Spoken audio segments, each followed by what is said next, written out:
rien que de respecter déjà les règles de base, les règles fondamentales de la langue, c'est ça qui va demander le plus de travail à beaucoup d'entre vous. Pas à tout le monde, hein, mais à beaucoup d'entre vous. Donc, si tu as envie de découvrir la technique secrète pour bien t'exprimer avec clarté, pour te faire comprendre avec plus de fluidité, tu dois t'inscrire à la masterclass gratuite S'exprimer avec aisance. C'est un condensé vidéo en 1h15 où tu apprendras cette technique secrète. Pour t'inscrire, rien de plus simple. Sous n'importe quelle vidéo de la chaîne YouTube, eh bien, tu trouveras un lien, tu cliques dessus et tu tomberas sur la page d'inscription. Ensuite, il te suffira de cliquer sur ce bouton et d'entrer ton email pour recevoir derrière le lien de cette masterclass gratuite. Je te laisse maintenant avec la vidéo du jour.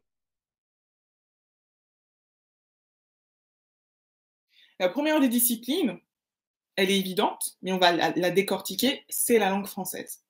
Parce que bien souvent, quand vous voulez mieux vous exprimer et que vous avez à l'esprit d'améliorer la qualité de votre langue, vous avez pas forcément les bonnes stratégies à l'esprit. Donc quand on parle de maîtriser la langue française, donc maîtriser la discipline qu'est la langue française, qu'est-ce que ça veut dire? La première étape, ça va être d'être en capacité de construire des phrases correctes. Je ne parle pas encore de langage soutenu, je ne parle pas encore de vocabulaire riche, je parle de correction grammaticale. Le plus important, ce n'est pas d'être excellent ou de se distinguer par la qualité de son vocabulaire, c'est déjà de respecter les règles de base de la langue. Et je peux vous assurer que là, il y a eu plus de 150 élèves qui ont participé au cours de la formation des membres, donc la formation par abonnement dont je vous parlais. Et donc, j'ai bien vu que beaucoup ne connaissaient pas certaines règles de correction grammaticale.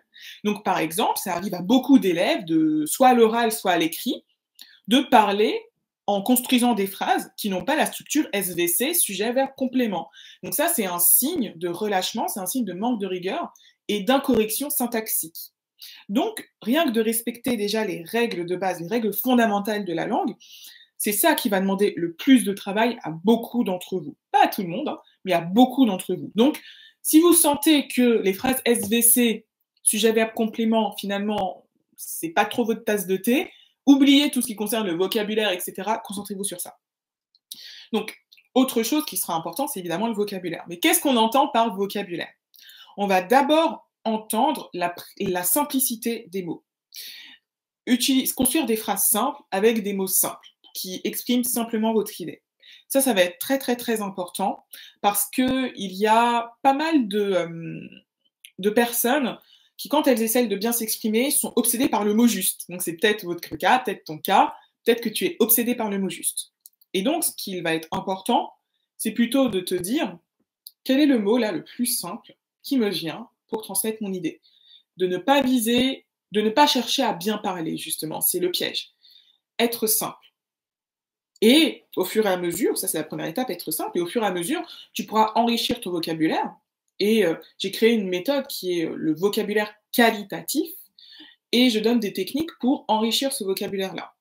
Donc passer d'un vocabulaire simple, mais clair et compréhensible, ce qui est la base de l'expression, à un vocabulaire riche qui va vous permettre d'être beaucoup plus complexe, beaucoup plus nuancé dans votre expression. Et donc, on enrichit son vocabulaire, notamment en apprenant à utiliser des verbes riches, limiter les verbes passe-partout, type être, avoir, les verbes qui veulent tout et rien dire. Donc, on va utiliser des mots qui auront des nuances. Donc, j'aime bien donner cet exemple-là. Au lieu de dire j'ai mon diplôme, on peut dire j'ai obtenu mon diplôme. Voilà. C'est un verbe plus riche qu'avoir, obtenir. Et l'objectif, c'est vraiment, au début sur le verbe, puis ensuite sur le sujet de vos phrases, plutôt que de dire la femme là-bas, vous pouvez préciser son nom, vous pouvez dire cette femme à la robe rouge. Voilà, l'objectif, c'est de donner des informations complémentaires et d'utiliser le langage pour exprimer vos idées avec plus de précision. C'est ça qui va faire en sorte que vous aurez un vocabulaire qualitatif. Et l'étape d'après, pour moi, c'est de maîtriser les différents niveaux de langue. Donc, j'ai fait des vidéos récemment sur ce sujet. Et pourquoi c'est important de maîtriser les différents niveaux de langue? Parce que, en fonction de la situation dans votre vie, on ne va pas vous demander de parler le même niveau de langue. Donc, si vous êtes au travail avec vos supérieurs, il faudra parler un langage plutôt à tendance soutenue. En revanche, si vous êtes avec vos collègues, vous n'allez pas parler un langage soutenu, vous allez parler plutôt un langage courant, mais pas un langage familier, parce que vos collègues au travail ne sont pas vos potes, ce ne sont pas vos amis. Et donc, pour bien s'exprimer en toute situation, il faut savoir naviguer entre les différents niveaux de langue. Et donc, c'est pas forcément évident pour tout le monde. Parce que déjà, il faut connaître les différents niveaux de langue et il faut les maîtriser. Qu'est-ce qui caractérise un langage soutenu? Qu'est-ce qui caractérise un langage familier? Qu'est-ce qui caractérise un langage même vulgaire? Et il y a beaucoup d'élèves, malheureusement, qui ne connaissent pas ces différents niveaux de langue et qui sont emprisonnés, bien souvent, dans un langage familier ou au pire, un langage courant à tendance familier. Donc, il va falloir développer sa connaissance de la langue pour pouvoir parler dans différents niveaux de langue et donc adapter son discours au bon endroit. En entretien d'embauche, je parle un langage soutenu. Avec mes collègues, je parle un langage courant. Avec mes supérieurs et en situation formelle au travail, je parle un langage soutenu. Et avec mes amis, je parle un langage familier, même parfois courant, ça dépend du type d'amis. Le principe est que plus la personne est éloignée de vous, plus vous allez élever votre niveau de langage. Parce qu'un langage soutenu, c'est un signe de respect. Et dans beaucoup de sociétés, on va limiter la familiarité avec des inconnus. Voilà. Parce que le langage familier, comme le nom l'indique, c'est être familier avec la personne. Et donc, on n'est pas censé être familier avec son supérieur, on n'est pas censé être familier avec des inconnus. Ce sont des codes sociaux. Encore une fois, vous pouvez les adapter selon le contexte. Par exemple, moi, vous êtes des inconnus sur YouTube, mais je vous parle avec un langage courant à tendance familière. Parce que je suis là pour... déjà, c'est YouTube, donc le cadre de YouTube, c'est pas un cadre extrêmement formel, hein, c'est quand même des vidéos en ligne. Voilà, c'est pas le cadre d'une présentation, d'une conférence. Et puis, moi, je suis là pour être votre prof, je suis là pour vous aider. Donc, vous voyez que il faut être nuancé et il faut savoir s'adapter. Donc, premier pilier, première discipline à maîtriser, c'est la langue française. Maîtriser la syntaxe, parler dans une langue correcte, maîtriser les règles fondamentales de la langue, parler en phrase, utilisez un vocabulaire simple dans un premier temps, puis apprenez à l'enrichir pour être encore plus précis dans votre propos, puis sachez naviguer entre les différents niveaux de langue, et pour ça, il faut les connaître. Et le langage soutenu, vous ne devez pas parler un langage soutenu tout le temps. Parce que je vois beaucoup de gens parmi vous qui voulaient parler un langage soutenu, et après, ça donne parfois des situations un peu gênantes. C'est-à-dire que parfois, dans une phrase, un langage familier, vous allez utiliser un mot de langage soutenu. Et ça crée quelque chose d'un peu grotesque, d'un peu incohérent et de gênant. Donc, il faut vraiment développer sa connaissance des différents registres. Donc maintenant, la deuxième discipline. La deuxième discipline fondamentale pour bien s'exprimer, et c'est indépassable. Hein, à l'oral comme à l'écrit, pour les deux premières, ça concerne et l'oral et l'écrit. C'est l'argumentation. Donc, qu'est-ce qu'on entend par argumentation? Je vais vous donner ma définition. C'est la capacité à défendre ses idées. Et quand je dis défendre ses idées, c'est la capacité à bien les expliquer et à bien présenter aux autres les raisons pour lesquelles on croit en ces idées. Et il y a une distinction très importante à faire entre d'un côté juste exposer ses idées et d'un autre côté les défendre. Et donc c'est pour ça qu'il y a une technique qui est fondamentale au sein de l'école d'expression. C'est un outil que j'ai créé qui s'appelle l'I2E.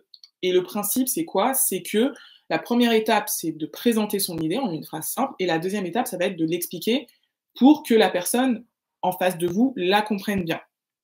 Donc ça c'est vraiment important de comprendre qu'il y a un enjeu d'argumentation et cette argumentation elle est dans la précision, dans l'explication que vous allez donner à vos idées. Donc, déjà, si vous ne savez pas trop ce que je veux dire quand je parle d'expliquer ses idées, etc., partager le pourquoi on pense son idée, c'est que vous avez besoin d'apprendre à argumenter. Et c'est vraiment important de savoir argumenter pour se faire comprendre. Il faut que vous compreniez que les gens ne sont pas télépathes. C'est-à-dire que quand vous dites une phrase, ils n'ont pas accès à tout ce qui se passe dans votre cerveau. Donc, quand vous allez défendre quelque chose, ils ne vont pas savoir pourquoi vous allez la défendre, cette chose-là. Donc, il faut savoir argumenter. Quand on parle d'argumentation, on parle donc de clarté de ses idées, de savoir expliquer une idée. Et donc l'exemple que je donne tout le temps, si on me pose une question, faut-il manger des légumes? La réponse qui serait simple, mais une réponse non argumentée, ça serait de dire oui, il faut manger des légumes, point. Vous voyez qu'il n'y a rien de précis. C'est clair, hein, je comprends, mais il n'y a rien de précis. Et c'est pas argumenté en fait. Je ne suis pas en train d'expliquer pourquoi je pense qu'il faut manger des légumes. Donc, si je fais maintenant une réponse argumentée, la voici. Oui, il faut absolument manger des légumes. Parce que les légumes sont nécessaires à la santé, pour être en bonne santé. Point. Donc vous voyez déjà que j'ai fait une première phrase où je donne une des raisons principales pour lesquelles il faut manger des légumes, c'est la bonne santé. Et je vais encore même préciser cette idée-là. En effet, les légumes contiennent de nombreux nutriments qui sont essentiels au bon fonctionnement de l'organisme humain. Point. Et après, derrière, j'ai même utilisé un exemple. Donc, je vais prendre un fait de la vraie vie, de la réalité, qui illustre la pertinence de mon idée. Donc, par exemple, les légumes verts contiennent des fibres, et on sait que les fibres sont très bonnes pour l'organisme. Elles facilitent notamment la digestion. Donc là, on a une pensée qui est argumentée, et j'ai suivi les étapes I2E. Si vous ne le connaissez pas, en tout cas, encore une fois, essai gratuit, etc., etc. Mais vous comprenez que là, on a une pensée qui est précise, qui est complète et qui est aussi structurée. C'est-à-dire que chaque phrase s'enchaîne pour compléter celle d'avant. On n'est pas en mode je navigue au vent et je lance une phrase par-ci par-là sans réelle cohérence entre tout ça. Non, non, non. Tout est en lien. Donc, l'argumentation, c'est indépassable. Et l'argumentation, en fait, on pourrait penser que c'est réservé à certaines prises de parole un peu. Non, non, non. L'argumentation, c'est quelque chose que l'on fait au quotidien. Dès que vous pouvez mettre devant votre phrase je pense que, ça veut dire que c'est votre idée. Donc ça veut dire qu'il va falloir être en capacité de l'argumenter. Donc c'est vraiment important de savoir si vous avez ces compétences-là, cette compétence d'argumentation, et de la développer. Parce que si vous ne savez pas argumenter, les gens ne vont pas comprendre votre idée, parce que vous ne leur aurez pas laissé le temps de la comprendre. Et les gens ne vont pas forcément vous croire non plus.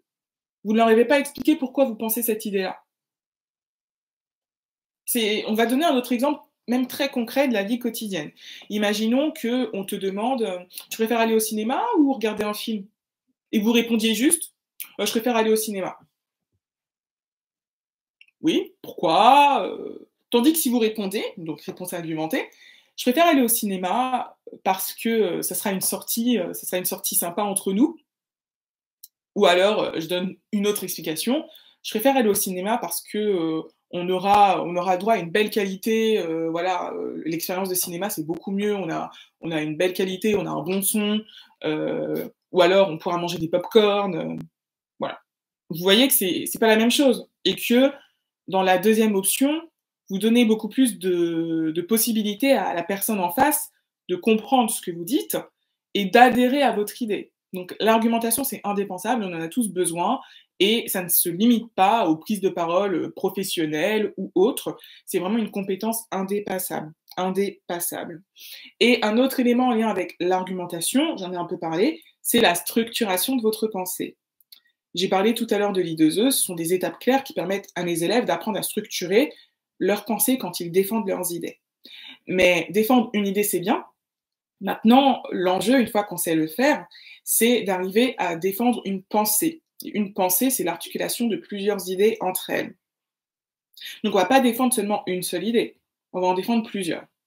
Et donc, c'est ça qui permet de créer un discours cohérent. Et quand vous avez du mal, par exemple, à préparer une présentation professionnelle, à structurer, je sais pas, une dissertation pour vos études ou pour votre concours, c'est que vous avez du mal à articuler les idées entre elles. Donc ça, c'est une compétence qu'il va falloir développer et c'est lié à l'argumentation.